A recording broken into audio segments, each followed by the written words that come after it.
Welcome back to Murali's classroom. మన ఈరోజు క్లాస్లోని 10th class pair of linear equations and two variables సంబంధించి concept introduction, అలాగే ఎక్సర్సైజ్లోని కొన్ని ప్రాబ్లమ్స్ ఈరోజు ఎలా చేయాలన్నది ఈరోజు క్లాస్లో మనం నేర్చుకుందాం. ఓకే ఓకే మనం ఆల్రెడీ పాలినామియల్స్ చాప్టర్ మనం చెప్పుకున్నప్పుడు ఆల్జీబ్రిక్ ఎక్స్ప్రెషన్ అంటే మనం నేర్చుకున్నాం.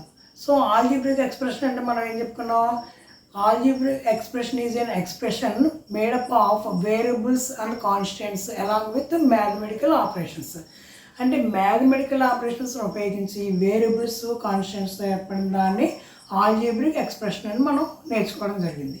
అయితే ఈక్వేషన్ అంటే ఏంటి? సో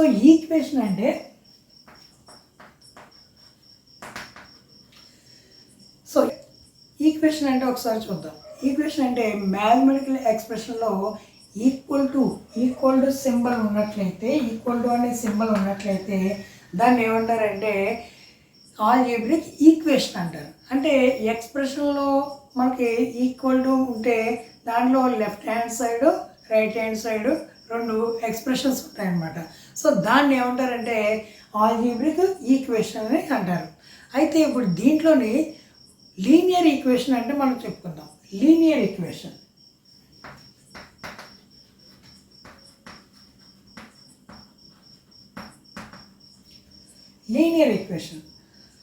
పాలినామియల్స్లోని మనం డిగ్రీ ఆఫ్ ది పాలినామియల్ గురించి చెప్పుకున్నప్పుడు లీనియర్ పాలినామియల్ అని ఎప్పుడు చెప్పుకున్నాం?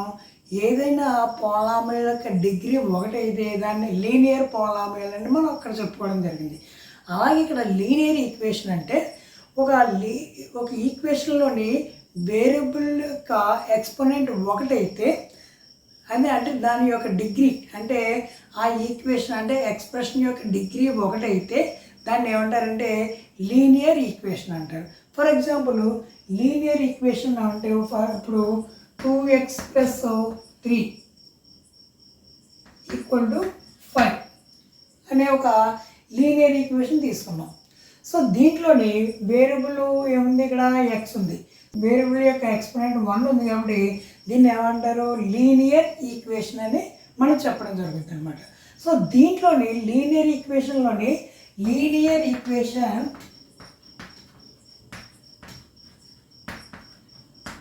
In one variable. Linear equation one variable అంటే దాంట్లోని వేరియబుల్ అనేది ఒకటి కనుక మనం ఉపయోగించినట్లయితే దాన్ని లీనియర్ ఈక్వేషన్ వన్ వేరియబుల్ అంటారు. So linear equation one variable యొక్క జనరల్ ఫామ్ ఎలా ఉంటుందంటే ax + b = 0. ఇది general form of linear equation one variable. దీంట్లో ఇక్కడ ab అనేది రియల్ నెంబర్స్. సో ఇక్కడ ab అనేది రియల్ నెంబర్స్, అలాగే a ≠ 0 ఇవి ఉండాలన్నమాట. అయితే మీకు డౌట్ రావచ్చు. ఇప్పుడు ఫర్ ఎగ్జాంపుల్ 2x + 3 = 5x - 6 అనే ఒక ఈక్వేషన్ రాశాను. సో ఇక్కడ ఈ 2x + 3 = 5x - 6 అనే ఒక ఈక్వేషన్ తీసుకుంటే దీంట్లో వేరియబుల్ అనేది ఎక్స్ అనే వేరియబుల్ వాడడం జరిగింది.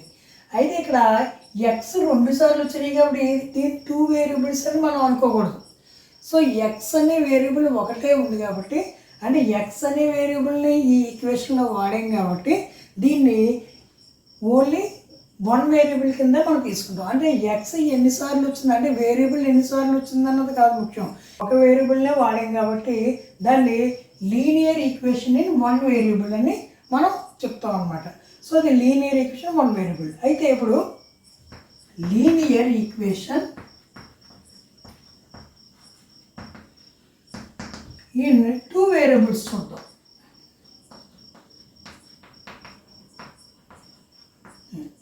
ఇప్పుడు లీనియర్ ఈక్వేషన్ టూ వేరియబుల్స్ అంటే చూద్దాం. సో మన ఇక్కడ లీనియర్ ఈక్వేషన్లోనే ఇక్కడ ఒక వేరియబుల్ అనేది ఉపయోగిస్తే దాన్ని ఏమన్నాం? లీనియర్ ఈక్వేషన్ వన్ వేరియబుల్ అని అనుకున్నాం. అలా కాకుండా లీనియర్ ఈక్వేషన్స్లోని టూ వేరియబుల్స్ మనం ఉపయోగిస్తే ఆ ఈక్వేషన్ ఏమంటారంటే linear equation in two variables అని పిలుస్తాం అన్నమాట. ఫర్ ఎగ్జాంపుల్ ఇప్పుడు లీనియర్ ఈక్వేషన్ టూ వేరియబుల్ యొక్క జనరల్ ఫామ్ ఎలా ఉంటుందంటే A X plus by plus C equal to 0. ఇది general form of linear equation 2 variable. దీంట్లో ఎక్స్ ఒక వేరియబుల్, వై అనేది ఒక వేరియబుల్ అనమాట. సో ఇక్కడ ఏబిసిలు అనేది రియల్ నెంబర్స్. సో ఇక్కడ ఏబిసిలు రియల్ నెంబర్స్. ఆ రియల్ నెంబర్స్ ఎలా ఉంటాయంటే ఇక్కడ A square plus B square not equal to 0 అది కండిషన్ అనమాట. సో ఇలాగా ఏబిసిలు రియల్ నెంబర్స్ అయి ఉండి ఎక్స్ వై అనే 2 వేరియబుల్స్ మనం తీసుకున్నట్టయితే ఇది లీనియర్ ఈక్వేషన్ అయింది. ఎలాగా ఈ వేరియబుల్ యొక్క ఎక్స్పోనెంట్ ఇక్కడ ఒకటి ఉంది, అలాగే వై యొక్క ఎక్స్పోనెంట్ ఒకటి ఉంది, కాబట్టి ఇది లీనియర్ ఈక్వేషన్ అయింది. దీంట్లో 2 వేరియబుల్స్ ఉన్నాయి కాబట్టి దీన్ని ఏమంటారంటే లీనియర్ ఈక్వేషన్స్ ఇన్ 2 వేరియబుల్. దానికి మనకి ఎగ్జాంపుల్ తీసుకుంటే 2x plus 3y minus 7 equal to 0. ఇది ఒక లీనియర్ ఈక్వేషన్ 2 వేరియబుల్ యొక్క ఎగ్జాంపుల్. సో ఇలా కాకుండా 3x minus 2 is equal to 5y plus 3. So ఇలాగున్నా సరే ఏదన్నా సరే ఇది ఈ ఫామ్లోకి తీసుకురావచ్చు అనమాట. AX plus by plus C ఫామ్లో తీసుకురావచ్చు. కాబట్టి లీనియర్ ఈక్వేషన్ 2 వేరియబుల్ అంటే ఏదన్నా లీనియర్ ఈక్వేషన్స్ 2 వేరియబుల్ ఉపయోగించినట్టయితే దాని లీనియర్ ఈక్వేషన్ 2 వేరియబుల్స్ అని మనం చెప్తాం అనమాట. ఇప్పుడు pair of linear equation 2 variable అంటే చూద్దాం ఒకసారి. మనకి లీనియర్ ఈక్వేషన్స్ 2 వేరియబుల్స్ తీసుకుంటే అలాగే ఇంకో పెయిర్ తీసుకుంటే ఆ 2 ఈక్వేషన్స్లోని ఒకే రకమైన వేరియబుల్స్ 2 ఉపయోగించినట్లయితే దాన్ని pair of linear equations 2 variables అని చెప్తాం అనమాట. ఇప్పుడు దానికి జనరల్ ఫామ్ ఎలా ఉంటుందంటే a1x plus b1y plus c1 equal to 0. అలాగే దాని పేరు ఎలా ఉంటుంది a2x plus b2y plus c2 equal to 0. So ఇక్కడ గమనిస్తే ఇది లీనియర్ ఈక్వేషన్స్. ఇది ఒక లీనియర్ ఈక్వేషన్, ఇది ఒక లీనియర్ ఈక్వేషన్. అయితే దీంట్లోని ఇక్కడ వేరియబుల్స్ ఇక్కడ ఈ లీనియర్ ఈక్వేషన్లో వేరియబుల్ ఏమున్నాయి 2 వేరియబుల్స్ ఎక్స్ వై అనే వేరియబుల్స్ ఉన్నాయి. అలాగే దీంట్లో కూడా సేమ్ అయ్యే వేరియబుల్స్ ఎక్స్ వై ఉన్నాయి కాబట్టి ఇది ఒక పేర్ కింద తీసుకుంటాం, ఇది ఒక జత కింద తీసుకుంటాం. సో దీంట్లో a1 b1 c1 అనేది దీని యొక్క కోఎఫిషియంట్స్, అంటే ఎక్స్ యొక్క కోఎఫిషియంట్ ఇక్కడ ఈ లీనియర్ ఈక్వేషన్లో a1 అయితే ఇక్కడ ఎక్స్ యొక్క కోఎఫిషియంట్ a2 అవుద్ది. అలాగే వై యొక్క కోఎఫిషియంట్ దీంట్లో b1 అయితే వై యొక్క కోఎఫిషియంట్ దీంట్లో b2 అవుద్ది. c1 c2లు కాన్స్టెంట్ టర్మ్స్ అవుతాయి. ఇక్కడ a1 b1 c1 కానీ a2 b2 c2 కానీ రియల్ నెంబర్స్ అవుతాయి అన్నమాట. సో ఈ విధంగా 2 లీనియర్ ఈక్వేషన్స్ తీసుకుంటే దాంట్లో ఒకే రకమైన వేరియబుల్స్ ఉంటాయి. దీన్ని ఒక పేర్ కింద తీసుకుంటాం. దీన్ని ఏమంటారంటే పేర్ ఆఫ్ లీనియర్ ఈక్వేషన్స్ 2 వేరియబుల్స్ అని మనం చెప్తాం. దీనికి ఎగ్జాంపుల్ చూసుకుంటే 2x minus 5y plus 3 equal to 0, 5x plus 4y minus 6 is equal to 0. ఇక్కడ గమనిస్తే ఇక్కడ ఎక్స్ ఉంది, ఇక్కడ వై ఉంది. ఈ ఈక్వేషన్లో లీనియర్ ఈక్వేషన్లో 2 వేరియబుల్స్ ఎక్స్ వై ఉన్నాయి. అలాగే సేమ్ అదే దాంట్లో ఇక్కడ ఎక్స్ వై ఉన్నాయి కాబట్టి ఇది ఒక పెయిర్ కింద తీసుకుంటాం. ఇక్కడ ఎక్స్ వై యొక్క కోఎఫిషియంట్స్ మారిన దీన్ని pair of linear equation 2 variable అంటాం. అలా కాకుండా ఈ విధంగా కనుక ఉంటే ఇప్పుడు ఒక linear equation 3x plus 5y plus 6 equal to 0 అని ఉంది. ఇంకొకటి 2p plus 6q plus 3 equal to 0 అని ఉంది అనుకోండి. ఇక్కడ ఇది లీనియర్ ఈక్వేషన్ ఈ 2 వేరియబుల్సే. ఇక్కడ వేరియబుల్స్ ఏమున్నాయి, ఇక్కడ ఎక్స్ వై అనేది ఉంది. ఇది కూడా లీనియర్ ఈక్వేషన్ 2 వేరియబుల్స్. ఇక్కడ వేరియబుల్స్ ఏమున్నాయి pqలు అని ఉన్నాయి. సో ఇది పెయిర్ అవ్వదు. ఇది విడివిడిగా ఇది లీనియర్ ఈక్వేషన్స్ 2 వేరియబుల్, ఇది లీనియర్ ఈక్వేషన్ 2 వేరియబులే. కానీ ఇది pair of linear equation 2 variable అవ్వదు. ఎందుకంటే ఈ పేర్ జతలో ఒకే రకమైన వేరియబుల్స్ లేదు కాబట్టి ఇది pair of linear equation 2 variable అవుతుంది. ఇది అయితే ఈ విధంగా ఉంటేనే ఒకే వేరియబుల్స్ 2 ఈక్వేషన్స్లో ఉంటేనే అది పెయిర్ కింద తీసుకున్నాం. సో దాన్ని pair of linear equation 2 variables అని మనం చెప్తాం అనమాట. లీనియర్ ఈక్వేషన్ యొక్క సొల్యూషన్ అంటే ఒక లీనియర్ ఈక్వేషన్లోని వేరియబుల్ బదులు ఏ నెంబర్ ఉపయోగిస్తే ఆ ఈక్వేషన్లోని left hand side right hand side equal అవుతాయో దాన్ని ఆ నెంబర్ని ఆ వేరియబుల్ స్థానంలో ఏదైతే ఉపయోగించాలో దాన్ని ఆ లీనియర్ ఈక్వేషన్ యొక్క సొల్యూషన్ అని చెప్తాం. ఫర్ ఎగ్జాంపుల్ x ప్లస్ 3 = 5 తీసుకున్నాం అనుకోండి. సో దీంట్లోనే ఎక్స్ బదులు మనం ఏది సబ్స్టిట్యూట్ చేస్తే 5 అవుతుంది, ఎక్స్ ప్లేస్లో 2 వేసుకుంటే మనకి 5 అవుతుంది. కాబట్టి ఇక్కడ లెఫ్ట్ హ్యాండ్ సైడ్ ఎంత ఉంటుందో రైట్ హ్యాండ్ సైడ్ కూడా అంత వచ్చింది. కాబట్టి ఈ లీనియర్ ఈక్వేషన్కి సొల్యూషన్ ఏమైంది, x = 2 అనేది ఒక సొల్యూషన్ అవుతుంది అనమాట. సో ఇక్కడ గమనిస్తే లీనియర్ ఈక్వేషన్స్ 1 వేరియబుల్ తీసుకుంటే దానికి ఒకే ఒక సొల్యూషన్ ఉంటుంది. So linear equation in 1 variable has only 1 solution. ఇది important. So linear equation 2 variable తీసుకుంటే ఫర్ ఎగ్జాంపుల్ x + y = 6. ఇది లీనియర్ ఈక్వేషన్ 2 వేరియబుల్. దీంట్లో సొల్యూషన్స్ కావాలంటే నేను xని 2 అని తీసుకున్నాను అనుకోండి, x2 తీసుకుంటే y ఎంత అవుద్ది, 4 అవుతుంది. అలాగే నేను x1 తీసుకుంటే y ఎంత అవుద్ది, 5 అవుద్ది. సో x3 తీసుకుంటే y ఎంత అవుద్ది, 3 అవుద్ది. అలాగా దీనికి లీనియర్ ఈక్వేషన్ 2 వేరియబుల్ యొక్క సొల్యూషన్స్ ఎన్ని ఉన్నాయంటే, ఒక లీనియర్ ఈక్వేషన్ 2 వేరియబుల్ తీసుకుంటే దానికి ఇన్ఫినిట్ సొల్యూషన్స్ అనేది ఉంటాయి. ఇప్పుడు graphical method of solution of a pair of linear equation అంటే పెయిర్ ఆఫ్ లీనియర్ ఈక్వేషన్స్కి గ్రాఫికల్ మెథడ్లో సొల్యూషన్ ఏ విధంగా చెప్పచ్చు. ఇప్పుడు మనం 2 పెయిర్ ఆఫ్ లీనియర్ ఈక్వేషన్స్ని తీసుకున్నాం అనుకోండి.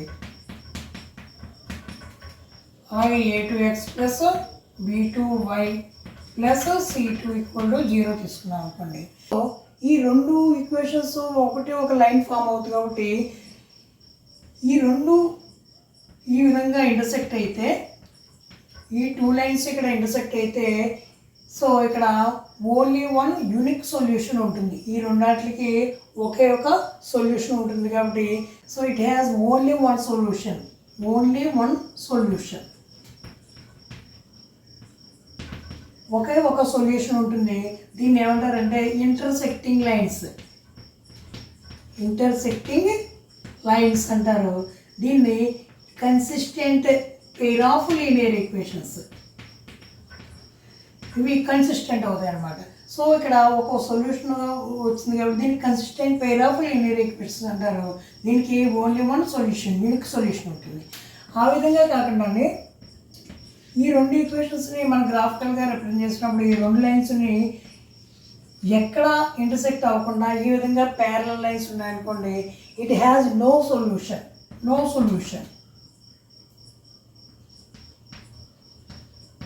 No solution. సో వీటిని ఏమంటారంటే parallel lines, parallel lines. So parallel lines.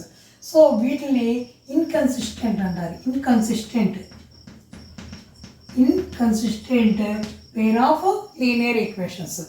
అలా కాకుండా ఈ 2 లైన్స్ తీసుకుంటే 2 లైన్స్ ఒకదాని మీద ఒకటి ఇలాగా ఆపాదించినట్టు వస్తే దీనికి infinite number of solutions. So it has infinitely many solutions, infinitely many solutions. So దీనికి ఇన్ఫినిట్గా చాలా సొల్యూషన్స్ ఉంటాయి. దీన్ని ఏమంటారంటే కోఇన్సిడెంట్ లైన్స్, కోఇన్సిడెంట్ లైన్స్, దీన్ని కోఇన్సిడెంట్ లైన్స్ అంటారు. సో ఇది కూడా consistent pair of linear equations, consistent అవుతాయి. సో ఇక్కడ కన్సిస్టెంట్ అంటే ఒకే ఒక సొల్యూషన్ ఉన్నా లేకపోతే ఇన్ఫినిట్ నెంబర్ ఆఫ్ సొల్యూషన్స్ ఉన్నా కానీ అవి కన్సిస్టెంట్ అవుతాయి. అసలు ఏ సొల్యూషన్ లేకపోతే దాన్ని ఇన్కన్సిస్టెంట్ లైన్స్ అంటారు. సో ఇప్పుడు relation between coefficients and number of solutions అంటే మనకి గ్రాఫికల్గా రిప్రజెంట్ చేయకుండానే ఇక్కడ కోఎఫిషియెంట్స్ని బట్టి, ఆ కోఎఫిషియెంట్స్ యొక్క రేషియోని బట్టి, అంటే లీనియర్ ఈక్వేషన్ 2 వేరియబుల్స్ యొక్క కోఎఫిషియెంట్స్ యొక్క రేషియోని బట్టి దానికి ఎన్ని సొల్యూషన్స్ ఉంటాయన్నది మనం చెప్పచ్చు. అది ఎలాగో మనం ఇప్పుడు చూద్దాం. ఈక్వేషన్ 2 వేరియబుల్ యొక్క జనరల్ ఫామ్ ఏమని చెప్పుకున్నాం, a1x + b1y + c1 = 0, అలాగే a2x + b2y + c2 = 0 అని మనం చెప్పుకున్నాం. దీంట్లోని ఈ రేషియో అంటే కోఎఫిషియెంట్స్, ఇక్కడ x యొక్క కోఎఫిషియెంట్స్ ఏమున్నాయి, a1, ఇక్కడ a2, అలాగే y యొక్క కోఎఫిషియెంట్స్ b1, ఇక్కడ b2, c1 c2లు constant terms. So ఇక్కడ ఈ కోఎఫిషియెంట్స్ రేషియోని బట్టి మనకి ఈ ఎన్ని సొల్యూషన్స్ ఉంటాయన్నది ఎలా చెప్పచ్చు చూడొచ్చు. ఇప్పుడు ఇక్కడ A1/A2 తీసుకున్నాం, ఈ రేషియో ఎక్స్ యొక్క కోషియన్స్ రేషియో A1/A2. అలాగే B1/B2 తీసుకున్నాం అనుకోండి, A1/A2 not equal to B1/B2 వచ్చింది అనుకోండి, అప్పుడు దాన్ని ఏమంటారంటే ఇంటర్సెక్టింగ్ లైన్స్ అంటారు. Intersecting lines. సో ఇంటర్సెక్టింగ్ లైన్స్కి మనకి ఎన్ని సొల్యూషన్స్ ఉంటాయి? Only one unique solution.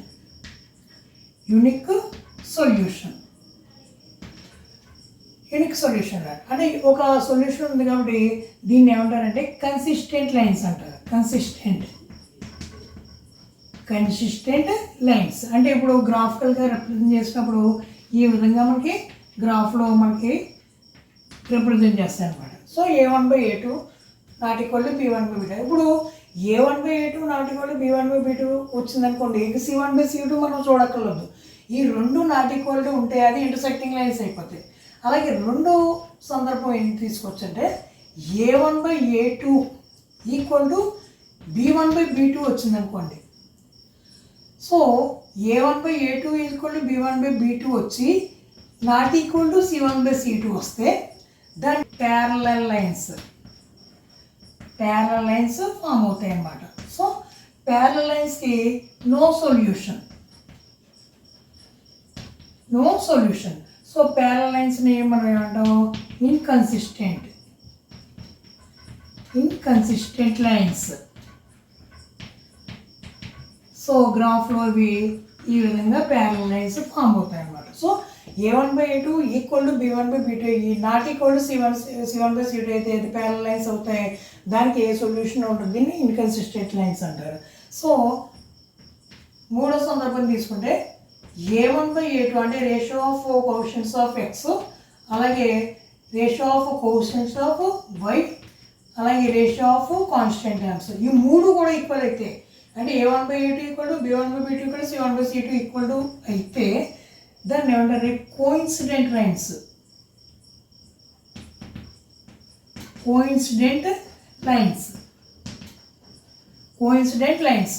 So దీనికి ఇన్ఫినిట్లీ మెనీ సొల్యూషన్స్ ఉంటాయి.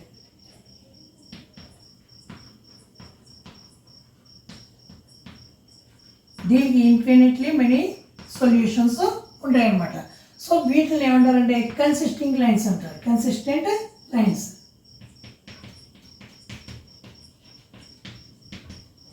సో ఇవి గ్రాఫ్ మీద ఎలా వస్తాయంటే ఒక లైన్ మీద ఇంకో లైన్ డిపెండ్ అయినట్టు వస్తాయన్నమాట. సో ఈ విధంగా మనకి ఇచ్చిన పేర్ ఆఫ్ లీనియర్ ఈక్వేషన్ 2 వేరియబుల్ గ్రాఫికల్గా రిప్రజెంట్ చేయకుండానే వాటి కోషియన్స్ యొక్క రేషియోని బట్టి ఇచ్చిన లీనియర్ ఈక్వేషన్స్ యొక్క లక్షణాన్ని అంటే దానికి ఎన్ని సొల్యూషన్స్ ఉంటాయి అన్న దాన్ని మనం ఈ రేషియోని బట్టి చెప్పచ్చు. సో ఇప్పుడు లీనియర్ ఈక్వేషన్ 2 వేరియబుల్ యొక్క సొల్యూషన్స్ మనం 3 పద్ధతుల్లో మనం కనిపెట్టచ్చు. ఏంటంటే 3 మెథడ్స్ ఏంటంటే, ఒకటి ఏంటంటే గ్రాఫికల్ మెథడ్,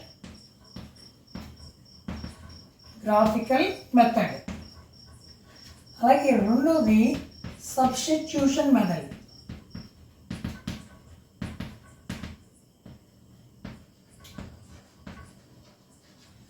మూడోది ఎలిమినేషన్ మెథడ్.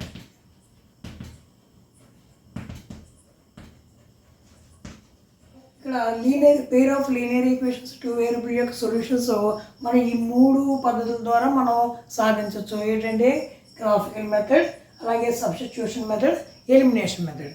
సో ఈ పద్ధతుల్లో ఏ విధంగా మనం ఈ సొల్యూషన్స్ రాబట్టచ్చు అన్నది మన ఎక్సర్సైజ్ ప్రాబ్లమ్స్లో ఎలా చేయాలని మనం నేర్చుకుందాం. ఓకేనా?